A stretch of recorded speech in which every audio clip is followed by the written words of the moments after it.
Hey guys, welcome. आप सभी का स्टॉक स्टोरी चैनल पे बहुत बहुत स्वागत है। तो दोस्तों, आज के वीडियो में हम यूपीएल लिमिटेड के बारे में जानेंगे। एक केमिकल सेक्टर की कंपनी है, large cap company, fundamental strong company है। दोस्तों, ये वीडियो ना कि सेल और बाय के रिकमेंड के लिए, सिर्फ नॉलेज पर्पज के लिए, जो कि आपको पता होना चाहिए कि ऐसे फंडामेंटल स्ट्रॉन्ग कंपनीज आपके पोर्टफोलियो डेफिनेटली होने ही चाहिए। अगर आपको रिसर्च करना है, आपको खरीदना है, तो डेफिनेटली आप रिसर्च करके ही आप पूरी नॉलेज लेके आप शेयर्स में निवेश करना। सिर्फ नॉलेज पर्पज का ये वीडियो दोस्तों आपको सीखने के लिए बहुत ही बढ़िया हो सकता है।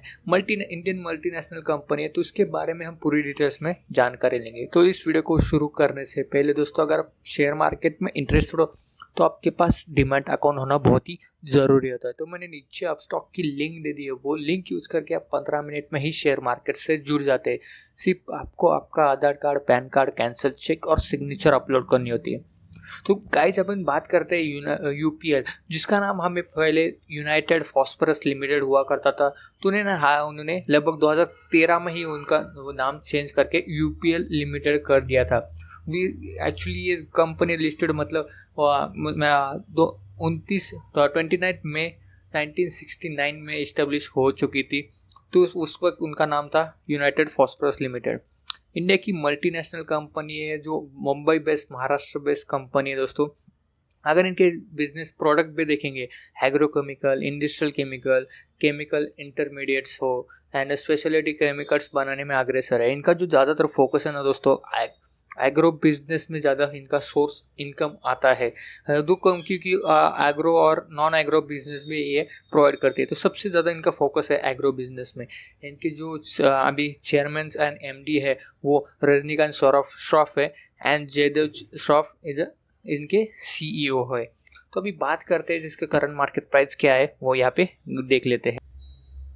करंट मार्केट प्राइस है दोस्तों 502 के आसपास देखने को मिल रहा है। फ्राइडे के दिन 25 सितंबर को यहाँ पे 0.58% के आसपास गिरावट देखने को मिल रही है। 5 दिन का चार्ट पैटर्न देखेंगे तो इसमें भी हमें यहाँ पे गिरावट देखने को मिल रही है। 537 के आसपास ये ट्रेड कर रहा था 21 सितंबर को। तो यहाँ पे एक मार्केट जैसे ट्रेंड कर रहा है, वैसे ही यहाँ पे गिरावट देखने को मिल रही है।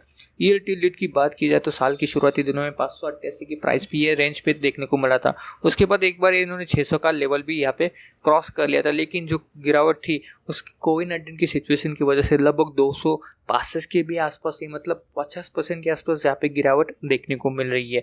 लेकिन उसके बाद यहाँ पे रिकवरी भी होते हुए देखने को मिला है। लेकिन अब फिलहाल जो अभी ट्रेंड है वो रेड में देखने को मिला, क्योंकि इन्होंने अब तक उस 600 का लेवल था अभी तक क्रॉस नहीं किया है। तो उस हिसाब से और भी हमें तेज़ी आना मुमकिन हो सकती है। केमिकल की सेक्टर की कंपनी और उनके बिजनेस भी बहुत ही बढ़िया ग्रोथ होते हैं।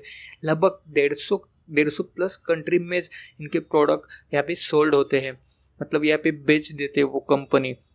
अगर मैक्स लेवल का रिटर्न्स भी देखा जाए तो मैक्स लेवल की प्राइस किया जाए तो लगभग ये उनका भी मतलब 624 का इनका मैक्स लेवल का रिटर्न है। लगभग 2019 में के आसपास यहाँ पे देखने को मिला था। अगर इनका मैक्स लेवल का रिटर्न भी अगर देखेंगे तो लगभग 41,000% का इनका मैक्स लेवल का रिटर्न है। तो आप गौर कर सकते हो, रिटर्न के मामले में बहुत ही बढ़िया है। अगर आपने कभी मतलब अगर इस लेवल पे अगर ख़रीदा होता 2014 हो, 2016 हो, या इधर आपने खरीदा होता 2018 में, तो आपको ज़्यादा ही प्रॉफिट यहाँ पे देखने को मिलता। तो उस हिसाब से मतलब कंपनी भी अच्छा अपना बिजनेस बढ़ाती जा रही है। अभी अगर नीचे देखेंगे, डेटा देखेंगे, तो पी इसका 18 के आसपास यहाँ पे देखने को मिल रहा है। जो 52 वीक हाई दोस्तों 617 के आसपास यहाँ पे उनका 52 वीक हाई हुआ करता। तो मतलब ये जनवरी के आसपास ही, फरवरी के आसपास ही इनका नया हाई बनाया था। लेकिन अभी फिलहाल अभी और भी मौका है, नया हाई बना सकता है। केमिकल सेक्टर है जो देखेंगे तो बहुत ही बढ़िया है, और इनका जो फोकस है वो एग्रो बिजनेस में, तो उस हिसाब से इनके प्रोडक्ट भी मतलब देखेंगे केमिकल सेक्टर से स्पेशलिटी केमिकल्स बनाने में अग्रसर है। तो उस हिसाब से हमें और भी यहाँ पे ग्रोथ देखने को मिल सकती है। तो अभी बात करते हैं रेवेन्यू, कहाँ से इनका जनरेट होता है रेवेन्यू, वो थोड़ी सी डिटेल्स में जानकारी यहाँ पे लेते हैं। अगर यहाँ पे गौर करेंगे मार्केट शेयर्स में, तो एल्यूमिनियम फॉस्फेट से लगभग इनका मार्केट ग्लोबल शेयर से लगभग 25% के आसपास से, क्रॉप प्रोटेक्शन में लगभग इनका 40% से, और 9.7% के आसपास यहाँ पे ट्रेड करते हुए, मतलब ज़्यादातर फोकस इनका मार्केट शेयर्स एल्यूमिनियम फॉस्फेट से ही आते हुए देखने को मिल रहा है।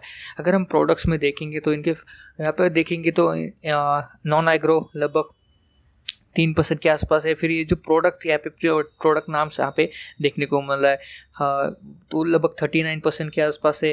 इंसेक्टिसाइड्स मतलब 32% के आसपास है, और फंगीसाइड्स जो है वो लगभग 26% के आसपास इनका रेवेन्यू जनरेट होता है। तो उस सबसे जो नॉन यहाँ पे अगर देखेंगे तो ऑल एग्रो बिजनेस में ही ज़्यादा इनका फोकस देखने को मिला है। नॉन एग्रो से लगभग 3% के आसपास है। तो उस हिसाब से अगर लोकेशन वाइज देखेंगे तो नॉर्थ अमेरिका में 16% के आसपास रेवेन्यू जनरेट होता है, यूरोप से लगभग 15% है, इंडिया से 11% है, लैटिन अमेरिका से 38% के आसपास रेवेन्यू जनरेट होता है, और बाकी के रेस्ट ऑफ द वर्ल्ड से 20% है। तो मतलब लगभग 150 प्लस कंट्रीज़ को ये अपना माल बेचती है, प्रोडक्ट बेचती है, जो कि स्पेशलिटी केमिकल्स हो, एग्रो केमिकल्स हो, और स्पेशलिटी केमिकल्स हो, केमिकल इंटरमीडिएट्स भी ये बेचने में अग्रेसर है। तो ज़्यादातर फोकस इनका ऑल आउट ऑफ इंडिया ही हमें यहाँ पे देखने को मिल रहा है। अगर बात करते हैं इन्वेस्टमेंट चेकलिस्ट, अगर मुझे निवेश करना है इस लेवल पे अगर निवेश करते हो तो आपको ये टिकट टिप में आसानी से मिल जाएगा। तो इन्वेस्टमेंट चेकलिस्ट अगर देखेंगे, intrinsic value, current market price is less than intrinsic value, तो फर्स्ट पॉइंट भी पॉजिटिव है। रिटर्न वर्सेस एफडी, लगभग 40,000% का इनका मैक्स लेवल का रिटर्न है। तो उस हिसाब से अगर देखेंगे एफडी से वर्सेस तो अच्छा ही यहाँ पे रिटर्न देखने को मिल रहा है। डिविडेंड रिटर्न इनका इतना बढ़िया नहीं है, वो कंपनी का मैनेजमेंट का इशू है कि डिविडेंड देना है कि नहीं, लेकिन यहाँ पे नेगेटिव पॉइंट देखने को मिल रहा है। Entry point, good time to consider as a stock not in a overbought zone. फिलहाल भी अभी डिस्काउंटेड प्राइस या 52 वीक अभी तक उन्होंने क्रॉस नहीं किया, क्योंकि जितने भी शेयर्स रिकवरी देखने को मिल रहे लॉकडाउन के चलते, तो उन्होंने नया 52 वीक हाई बनाया है। तो उस हिसाब से अगर देखेंगे तो इसमें हमें और भी तेजी आना मुमकिन हो सकता है। नो रेड फ्लैग जोन, क्योंकि हमारे प्रोमोटर ने प्लेस भी नहीं लिया है, और कुछ जीएमसी लिस्ट भी स्टॉक नहीं है। तो उस हिसाब से एक पॉजिटिव पॉइंट है। सिर्फ निगेटिव पॉइंट इनका क्या है, डिविडेंड रिटर्न्स उतना इनका बढ़िया नहीं है। और फाइनेंशियल ट्रेंड देखा जाए तो अगर देखेंगे तो ऑल वैल्यू इन 1000 करोड़ है। 2017 में 16,000 करोड़ के आसपास हुआ करता था। उसके बाद यहाँ पे बढ़ते बढ़ते वो 35,000 करोड़ के आसपास पहुंच चुका है। मतलब इनका रेवेन्यू भी कंटिन्यूसली बढ़ते हुए देखने को मिल रहा है। और प्रॉफिट की बात की जाए 2017 में 1.73,000 करोड़ के आसपास हुआ करता, तो यहाँ पे 1.78 यहाँ पे इनका प्रॉफिट बढ़ते हुए देखने को मिल रहा है। 2018 में सबसे ज़्यादा यहाँ पे प्रॉफिट इनका 2.02,000 करोड़ के आसपास जा चुका था, लेकिन फिर से थोड़ी सी गिरावट 2019 में हुई, लेकिन फिर से वो रिकवरी भी यहाँ पे देखने को मिल रही है। तो उस हिसाब से अगर देखा जाए तो फाइनेंशियल ट्रेंड भी इनका बहुत ही बढ़िया, ज़्यादा तो फोकस रेवेन्यू इनका 2020 में ही सबसे ज़्यादा आते हुए देखने को मिलता है। अभी थोड़ी सी गौर भी कर लेते हैं फाइनेंशियल रिजल्ट कैसा है, इनका फाइनेंशियल परफॉर्मेंस कहता है, उसके ऊपर थोड़ी सी नज़र डालते हैं। अगर गाइज आपको फंडामेंटल एनालिसिस सीखना है या करना है किसी भी कंपनी का, अगर आपको चेक करना है तो मनी कंट्रोल वेबसाइट बहुत ही बेस्ट है। तो उस हिसाब से हम मनी कंट्रोल की वेबसाइट पे आ चुके हैं। यहाँ पे अगर फर्स्ट ऑफ ऑल तो वैल्यूएशन से शुरुआत करते हैं कि इनका वैल्यूएशन कैसा है। लार्ज कैप कंपनी है, लगभग 38,000 करोड़ के आसपास इनका मार्केट कैप है। इंडस्ट्री का पी रेशो 46 के आसपास चल रहा है, और इसका जो पी रेशो वो 64 के आसपास चल रहा है। अर्निंग पर शेयर्स देखा जाए तो लगभग 7 के आसपास यहाँ पे देखने को मिल रहा है। बुक वैल्यू 105 के आसपास। अभी बात करते हैं फाइनेंशियल रिजल्ट भी, यहाँ पे इनके सेल्स और ग्रोथ में भी देख लेते हैं। तो सेल्स और ग्रोथ सबसे ज़्यादा तो हमें कंटिन्यूसली तो ग्रोथ होते हुए देखने को मिला था, लेकिन मार्च में ही यहाँ पे केमिकल की वजह से हमें यहाँ पे इनके जो सेल्स है वो ज़्यादा ही देखने को मिलते हैं। लेकिन अगर गौर करेंगे जून के क्वार्टर में तो वो बढ़ते हुए गिरते हुए देखने को मिला, क्योंकि कोविड-19 का सिचुएशन था, लॉकडाउन था, इस वजह से जो इम्पैक्ट था बिजनेस का इम्पैक्ट वो अगले क्वार्टर में हमें गिरते हुए देखने को मिल सकता है। तो इस वजह से इनका क्वार्टर में, जून के क्वार्टर में वो गिरते हुए देखने को मिल रहा है। और नीचे देखेंगे नेट प्रॉफिट भी अगर देखेंगे तो नेट प्रॉफिट भी हमें लगभग 220 करोड़ के आसपास था। फिर से यहाँ पे सबसे ज़्यादा यहाँ पे बढ़ते हुए देखने को मिला दिसंबर में, फिर मार्च में थोड़ा सा कम होते हुए देखने को मिला, फिर से यहाँ पे जून के क्वार्टर में वो कम होते हुए देखने को मिला। दिसंबर से यहाँ पे नेट प्रॉफिट में गिरावट देखने को मिले। तो यहाँ पे अगर गौर करेंगे तो सबसे ज़्यादा यहाँ पे एक्सपेंडिचर है, मतलब जो इनके खर्चे थे वो मार्च में ही सबसे ज़्यादा होते हुए देखने को मिलते हैं। शायद से कोविड-19 का सिचुएशन से, तो इस वजह से खर्चे भी ज़्यादा होते हुए देखने को मिल रहे। तो इस वजह से हमें यहाँ पे नेट प्रॉफिट में यहाँ पे कमी होते हुए देखने को मिल रही है। अगर एनुअली डेटा देखेंगे, मतलब लॉन्ग टर्म के हिसाब से अगर डेटा देखेंगे तो मार्च 16 में वो 14,000 करोड़ के आसपास था, वो लगभग डबल ही होते हुए देखने को मिल रहा है।